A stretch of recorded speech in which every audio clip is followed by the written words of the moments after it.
This video will explain how to access and start using the Adobe Creative Express package through Hub.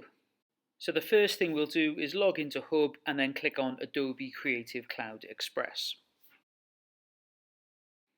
So welcome to Adobe Creative Cloud Express. When it loads, it'll look a bit like this. We're going to click on the plus in the top corner. You can see that there's lots and lots of options, but for this video, we're just going to start with the custom size graphic, which is at the top of the list under Create New.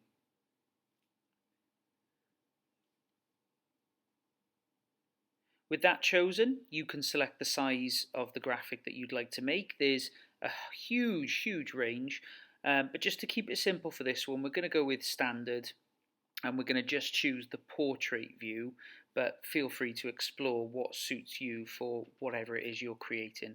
When you've selected it, click Next. So when you get into the document itself, it'll take you to templates. We're going to ignore that for a second. We're going to go to text and we're going to add our own text. I'm just going to make up an example here. We're going to say that Year 6 are having a sale. Maybe they're selling some enterprise products that they've made. So I'm going to delete the text and I'm going to change that to say, come to our sale. That's just the really basic part of adding text to these documents.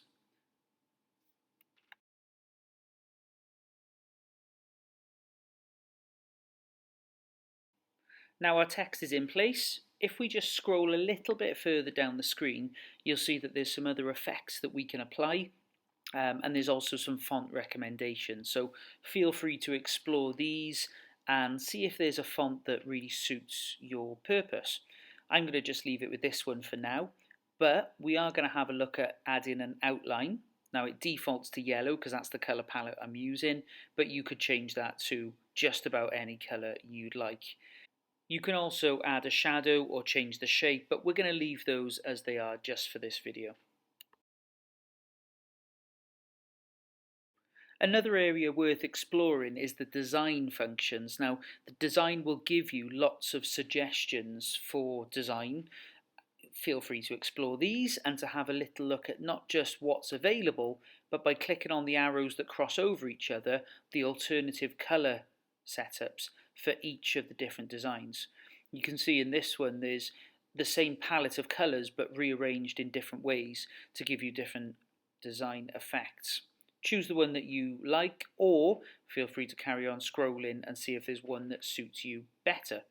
For example, the 25% off design that you can see there doesn't quite suit the style of writing I'm looking for in this example. The pink with white maybe does, but again, cycling through the palette will give you lots and lots of different combinations of colours to see if one suits you. I'm going to settle on this design with the red and white, but I don't necessarily want it this way. By clicking Layout, I can choose some different ways of displaying the text by splitting the screen, which suits if you're adding images or if you want different writing in different parts of the poster. Now I'm going to go back to Layout just a second because I want to show you that we can actually flip the red from the top to the bottom, again by clicking on the arrows that cross over. And by moving it back to the bottom, the text has actually changed to white. So that saves me having to do that job. It's done that for me. It's quite intuitive. If I wanted to add some shapes instead of images, there's lots of basic and slightly more complex shapes to choose from. I'm going to choose one that might look like a Year 6 sale. I got one that looks a bit like a shopping basket. So just for the example here, I'm going to choose that one and I'm going to drop it in.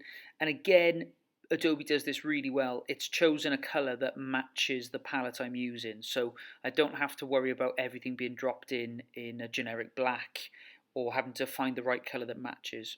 You could have a look through design assets as well to find more shapes or elements that suit your design product, but just to keep it simple, I'm not going to add any background, I'm not going to add a design asset, I'm going to leave it as is here. Lots and lots to explore though. So just before I finish, I need to give my project a name because my project won't do. I'm just going to call this Year 6 Sale, and then I'm ready to download my poster. I can download in a variety of formats, but I'm going to choose JPG, JPEG for now, press start download, and my iPad will give me the option to view or download.